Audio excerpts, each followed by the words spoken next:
Law number 24. Avoid stepping into great man shoes. महान व्यक्ति का अनुसरण ना करें। इस चीज को दिमाग के अंदर बिठा ले कि एक बार जो पहली बार होता है वही सबसे हटकर, सबसे अट्रैक्टिव, सबसे बड़ा, सबसे लुभावना दिखता है। उसके बाद जो भी आता है सब नकलची कहलाते हैं।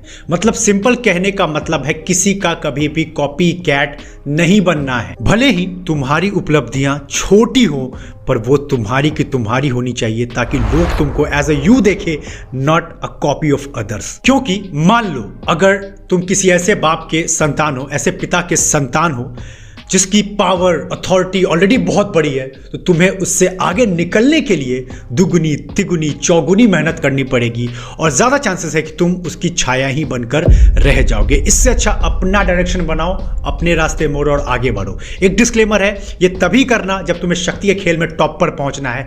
ये सबके लिए नहीं है, क्योंकि बहुत लोग बोलते हैं इसमें क्या गलत है अगर मैं अपने पेरेंट्स के या किसी भी चीज़ का फ़ायदा उठा रहा हूँ तो इसमें गलती नहीं है। पर अगर आप अपनी आइडेंटिटी चाहते हो, एक शिफ्ट चाहते हो, एक ब्रांड चाहते हो, खुद की वैल्यू चाहते हो मार्केट के अंदर, काम के अंदर, then you have to be separate out in your own way. मतलब तुम अपने सौर मंडल के सिर्फ एक सूरज होने चाहिए, तुम्हारे आसपास कोई भी तारा चमकना नहीं चाहिए। और इसी पर एक लाइन मुझे याद आया कि अगर तुम एक गरीब घर में पैदा हुए हो ना, तो अगर तुम ऑप्टिमिस्टिक हो, आशावादी हो, तो ये तुम्हारे लिए एक अच्छा चांस है एक्चुअली में।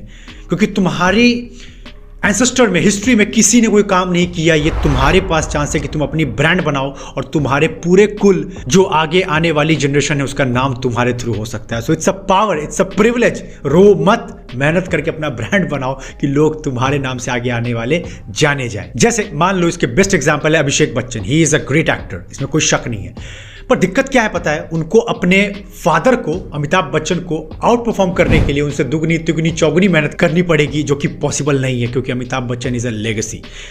तो कितना भी वो अच्छा एक्टिंग कर ले, पर बहुत बार उन्हें ये सुनने को मिलता है या उन्हें कंपेयर किया जाता है अपने पापा से ही कि अमिताभ जितना तो नहीं कर पाता है या अमिताभ जैसा जो भी है, मतलब तुम समझ रहे होगे।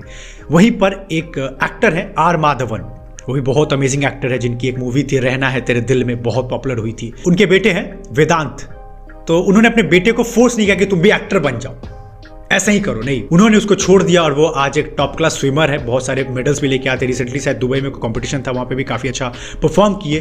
तो वो अब अपने आइडेंटिटी से जाने जाएंगे, ना कि आर माधवन के एक्टिंग के स्किल के थ्रू। पर अगेन मैं तुम्हें याद दिला रहा हूँ, इसमें गलत नहीं है अगर तुम एक नॉर्मल एवरेज लाइफ जीना चाहते हो तो अपने अपने पापा की प्रॉपर्टी को यूज़ करना या किसी के पिट्ठू बनकर जीना। पर तुम अपनी सेल्फ आइडेंटिटी, जैसे मैंने पहले कहा, ये पावर का खेल है। पावर के खेल में कुछ अलग चीज़ें तुम्हें करनी पड़ती है, अलग दिखना पड़ता है, अलग चमकना पड़ता है। तो तुम्हें सेम स्टेप नहीं लेने हैं, तुम्हें अपनी पहचान बनानी ही पड़ेगी, कोई ऑप्शन है ही नहीं। जैसा कि मैं बार बार याद दिलाता हूं, एक बार फिर से याद दिलाता हूं, अगर तुमने इतिहास की थोड़ी सी जानकारी ली हो या कुछ अमेजिंग लोगों के बारे में पढ़ा होगा, तो क्या तुम एक चीज उनके बारे में याद कर सकते हो? एक बार कोशिश करो, क्या वो किसी के नकलची थे?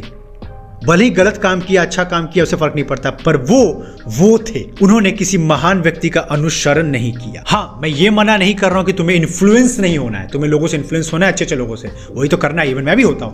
पर डोंट एग्जैक्टली कॉपी, वरना लोग एक ही वर्ड यूज करेंगे, तुम्हें भी पता है, नकलची। और जैसा कि तुम जानते हो, शक्ति का मतलब इज्जत, और लोग अगर तुम्हें इज्जत की नजर से नहीं देख सकते, सॉरी मेरे दोस्त, you are not into the game of power.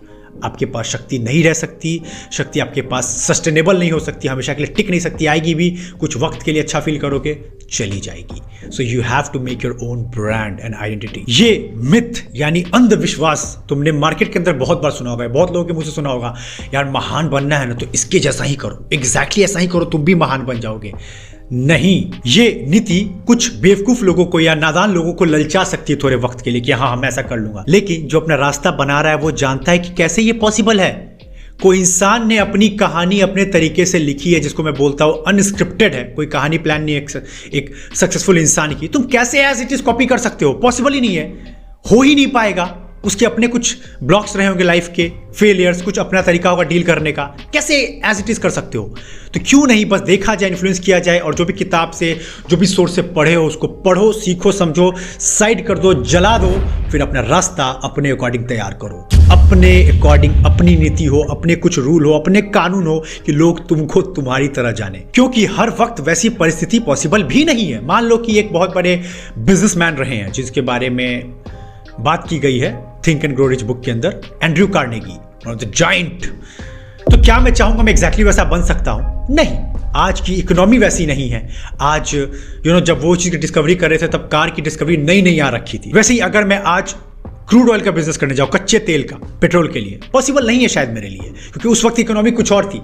तो मैं एज इट इज बोलूं कि मुझे भी कुछ शेख की तरह बनना है जो सऊदी अरब का शेख है, नॉट पॉसिबल। तो मुझे हर चीज को समझना पड़ेगा। मैं इन्फ्लुएंस हो सकता हूं कि वाह उसने बहुत अच्छा काम किया है, बहुत डेवलपमेंट लाए हैं, मुझे उसकी तरफ कुछ ये चीजें करनी है, पर as it is not possible. बहुत बार इवन लोग मुझे बोलते हैं कि sir you are the next Sandeep Maheshwari, you are the next Sonu Sharma and all. इस पर मैं बोलना चाहूंगा I have a great respect for them. बहुत रिस्पेक्ट है, मैंने भी उनके बहुत वीडियोस देखे हैं, बहुत इंस्पायर हुआ हूं, but I don't want to be like them. I am one and only Aditya Raj Kashyap. भली छोटी आइडेंटिटी हो, मेरी आइडेंटिटी हो। बहुत लोग बोलते हैं सर वैसी वीडियोस बनाओ ना, आप भी ऐसे ही करो ना। नहीं करना, मेरा अपना तरीका है। I want to be myself. Even मैं आपको इस वीडियो के थ्रू ये मैसेज भी देना चाहता हूं कि इस वीडियो को अगर आप देख रहे हो या मुझे आप सही से फॉलो करते हो, समझते हो, तो आदित्य राज कश्यप बनने की कोशिश मत करना। एज इट इज कॉपी मत करो। मेरी कुछ चीजों को सीखो, समझो, अपने रास्ते बनाओ, अपना रास्ता तैयार करो। लोग तुमको तुम्हारे नाम से जाने, ये दिनेश है, ये सुरेश है, ये रमेश है, ये प्रिया है, ये नेहा है, जो भी हो, अपने ब्रांड पे काम करो, अपने अकॉर्डिंग करो, सीखो मुझसे, इंस्पायर हो, but not same as it is copy. कहीं नहीं पहुंचोगे, सिर्फ नकल जी कहलाओगे। इस पर एक क्लिप भी वायरल हो रही है काफी, आपने देखा होगा कि एक इंसान सीढ़ी से चढ़ रहा होता है और भीड़ स्केलेटर से चढ़ रहा होता है। तो क्या दिखाते हैं कि जो इजी रास्ता होता है वहां पे बहुत सारे भीड़ होते हैं, लेकिन जो टफ रास्ता होता है वहां पे बहुत कम लोग चलते हैं, लेकिन वहां पे सक्सेस छुपी है, क्योंकि सीढ़ी चढ़ने का मतलब आपका हेल्दी हैबिट शो कर रहा है, बहुत फिट हो। तो ये चीज वैलिड है, क्योंकि आपने अपना रास्ता बनाया है। और याद रखना, आप अपना रास्ता जब बनाओगे ना तो मुश्किल होगा, लेकिन वो शॉर्टकट भी होता है, क्योंकि आपके रास्ते पे पहले कोई चला ही नहीं, आप किसी के रास्ते पे चल ही नहीं रहे हो, तो आपके लिए वो चीज करना अपने तरीके का होगा ना। आप उसको अपने अकॉर्डिंग डिफाइन कर सकते हो, स्पेसिफिक एलिमेंट डाल सकते हो। ये चीज समझो डीप में जाकर। आज मैं अपने अकॉर्डिंग कुछ नया क्रिएट आपके सामने लेकर आता हूं, तो आप ये बोलते हो कि आदित्य सर ने कुछ नया सोचा है हमारे लिए। आप ये नहीं बोलते हो कहीं से उठा के रख दिया। You are getting my point, this is the thing. Even पहले के समय में बंगाल और सुमात्रा में क्या होता था पता है? जो राजा बहुत समय तक शासन कर लेता था उसको मौत के घाट उतार दिया जाता था, क्योंकि ये नवीनीकरण को बढ़ावा देता था। उसके साथ यानी मॉडर्नाइजेशन, उसके साथ नए राजा के लिए मैदान खुल जाता था, क्योंकि बहुत बार बहुत समय तक शासन करने से एक राजा के अंदर अहंकार बढ़ सकता था। तो इस चीज को कम करने के लिए ये किया जाता था, और ये गलत भी नहीं था। बहुत बार मौत के घाट नहीं, बट स्टिल उनको हटा दिया जाता था, या उनको मतलब पावर से अलग कर दिया जाता था कि उनके अहंकार बहुत ना बढ़ जाए। तो मैसेज समझ पा रहे होगे। तो अपनी आइडेंटिटी बनाना क्यों जरूरी है। इवन अलेक्जेंडर द ग्रेट भी ये बात जानते थे, क्योंकि उनके ऊपर पहले से बहुत सारी लायबिलिटी थी। उनको ऐसा ऐसा ब्लेम किया जाता था कि आप तो इस पिता के बेटे हो, आपको बस इनको फॉलो करना, ऐसा करना है। लेकिन फिर उन्होंने अपनी एक दंत कथा, मतलब बोलते हैं फॉल्स स्टोरी बनाई पूरे एरिया में, और ये बताया कि उनके पिता फिलिप ऑफ मेडिसन नहीं है, बल्कि एक सिंपल इंसान जुपिटर एमॉन है। इसके थ्रू ये मैसेज वो दे रहे थे कि मेरे पिता कोई बहुत ग्रैंड नहीं है, और ये कह के वो बता रहे थे कि मुझे अपने पिता की अनुसरण करने की जरूरत नहीं है, मैं ऑलरेडी आगे हूं, मैं अपनी आइडेंटिटी खुद बना रहा हूं, मुझे किसी के अनुसरण करने की जरूरत नहीं है, और एक नॉर्मल बाप का मैं लड़का हूं, मैं अपनी कहानी खुद बनाना चाहता हूं। इवन आप में से बहुत लोग अभी बिजनेस करने वाले हो, तो बिजनेस के अंदर एक मार्केटिंग के अंदर एक कंसेप्ट होता है जिसको बोलते हैं blue ocean versus red ocean. Red ocean किसको बोलते हैं? जहां पे बहुत सारी शार्क्स होती है, जहां पे ऑलरेडी बहुत सारा कंपटीशन है। तो जब बोला जाता है जब आप बिजनेस स्टार्ट करो तो ऐसी जगह जाओ जहां पे ब्लू ओशन हो, जहां पे कंपटीशन नहीं हो। जैसे कि मान लो आप बोलते हो कि मुझे नॉलेज हो गया हेल्थ का, मैं हेल्थ कोच बनना चाहता हूं। तो हेल्थ कोच तो मार्केट में हर दूसरे गली पे बैठे हुए हैं। मैं भी हेल्थ कोच हूं। हेल्थ कोच का मतलब क्या? आप क्या सिखाते हो? योगा, मेडिटेशन, जिम करना, cycling, mental peace, spiritual peace, क्या? लेकिन आप बोलते हो कि I am a health coach for a women of age over 30+ who is having child and suffering from PCOS, ऐसा कुछ। मतलब आप स्पेसिफिक कर दी कि मैं सबके लिए नहीं हूं, मैं किसी स्पेसिफिक वुमेन के लिए जिनकी ये प्रॉब्लम है, जिनका एज ग्रुप ये है। तो जब भी बिजनेस में आओगे इस तरह आना, और इसको बोलते हैं सब नीश।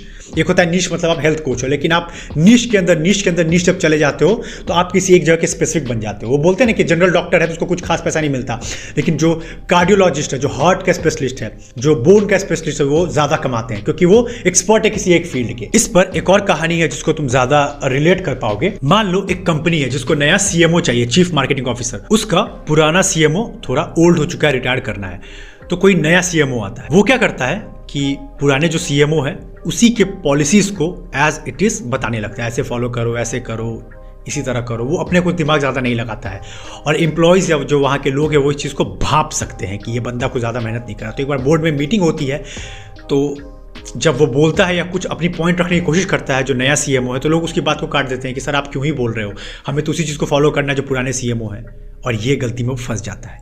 क्या होता, वो बोलता है कि ठीक है पुराना सीएमओ बहुत अच्छा था, वो बूढ़ा हो गया, रिटायर हो गया, अच्छी बात है, लेकिन मैं नहीं मानता हूँ, सबको मैं साइड करता हूं, मैं अपने कुछ नई पॉलिसीज बनाऊंगा, कुछ नए मार्केटिंग के रूल्स बनाऊंगा जिसके थ्रू नए क्लाइंट्स आए, भले मुझे फेलियर मिले लेकिन जब सक्सेस मिलेगा तो लोग इस चीज को अप्रिशिएट करेंगे, because I was having my own backbone. मैं अपने लिए खुद स्टैंड ले रहा था, मैं अपनी खुद आइडेंटिटी बना रहा था और लोग इस चीज को सेंस कर सकते हैं। और लीडर भी तो इसी को कहते हैं कि अगर तुम लीडरशिप की कमांड ले सकते हो मतलब तुम पावर में हो, तुम पावर में हो तो तुम पावरफुल बन गए। This is the thing that you have to understand. मैं एक वीडियो देख रहा था रिसेंटली, उसमें एक इंसान था, वो फोटो लेने के लिए बिल्कुल शिवर कर रहा था, लाइक कोई एक्टर था, लाइक मुझे फोटो दे दो, मुझे फोटो दे दो। ऐसे क्यों करते हो क्रिंज की तरह यार, वो एक्टर वो इंसान ही है, उसको सर पे मत बिठाओ, वो भी इंसान है, ठीक है आराम से फोटो ले लो।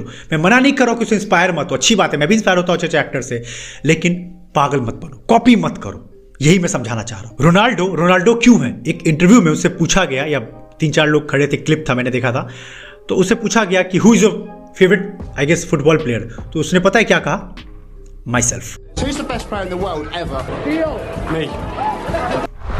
वो खुद को कॉपी करता है, वो खुद से बेटर बनना चाहता है, जो मैं भी कहता हूं, कंपेयर करना ही है तो खुद से करो, खुद के बेटर वर्जन बनो, don't copy as it is, be influence, take the influence. बस इस पर मुझे मेरे पापा एक लाइन बोला करते थे, याद है, थोड़ा एग्जैक्टली तो नहीं मुझे याद है बट मैं ट्राई करूंगा बताने की, कि बेटा जो भी काम करते हो ना उसको ऐसा करो कि तुमसे बढ़िया काम उस जगह में कोई नहीं करे। मतलब अगर तुम उस शहर के नाई भी हो, बार्बर भी हो, ऐसा बाल काटो कि उस एरिया में कोई और बाल काट ना सके, मतलब you are the only one, you are the top one of that area. तो समरी में यही करना चाहूंगा कि एज ए यूथ अभी तुम बहुत चीज सीखोगे, बनोगे, इन्फ्लुएंस होगे, अच्छी बात है, खूब सीखो, खूब करो, लेकिन किसी का छाया मत बनना, क्योंकि तुम शक्ति के खेल में आगे बढ़ना चाहते हो और ये ब्यूटीफुल वुमेन उसी के साथ रहना चाहती है जिसकी खुद की आइडेंटिटी हो, ना कि किसी के छोड़े हुए अंश पर जी रहा हो। सो कैसा लगा सेशन, सब लोग कमेंट करके बताओ, मैं सबके कमेंट पढ़ता हूँ, इंटरैक्ट करता हूँ, अच्छा लगता है तो नोट डाउन करता हूँ, मैं भी सीखता हूँ, अच्छे टॉपिक है तो भी जरूर सजेस्ट करना, मैं सब देखता रहता हूँ। और इसी के साथ congratulations to all of you as well, हमारा 50% लॉ कंप्लीट हो चुका है, 48 लॉज ऑफ पावर में से 24 लॉज कंप्लीट हो चुके हैं। आप लोगों ने बहुत साथ दिया है, बहुत सारे share, like, comment, you know I am just loving this series. ऐसी देखो, प्यार बांटो, लोगों को दिखाओ, शेयर करो, इस इंडिया को बेहतर जगह बनाओ। ये जो कुछ लॉस छुपाए गए हैं बहुत लोगों से, अब ये सबके पास आना चाहिए through the medium of YouTube. तो स्टेटस लगाओ, स्टोरी लगाओ, कैसे भी शेयर करो, बस सबको बताओ, इंडिया को एक पावरफुल कम्युनिटी बनाने में, यूथ को पावरफुल कम्युनिटी बनाने में मेरी हेल्प करो। साथ में नोटिफिकेशन बेल ऑन कर लो, बहुत लोग ये कंप्लेन करते हैं सर वीडियो कब आता है पता नहीं चलता है, और सब्सक्राइब तभी करना जब जाके चैनल पे वीडियोस को चेकआउट करो और लगता है कि तुम्हारी लाइफ में कुछ वैल्यू ऐड कर सकता है and it is worth of your time, then do, otherwise कोई ऐसा फोर्स नहीं है। चलो फिर मिलते हैं लॉ नंबर 25 के साथ, तब तक हैव अ ग्रेट टाइम।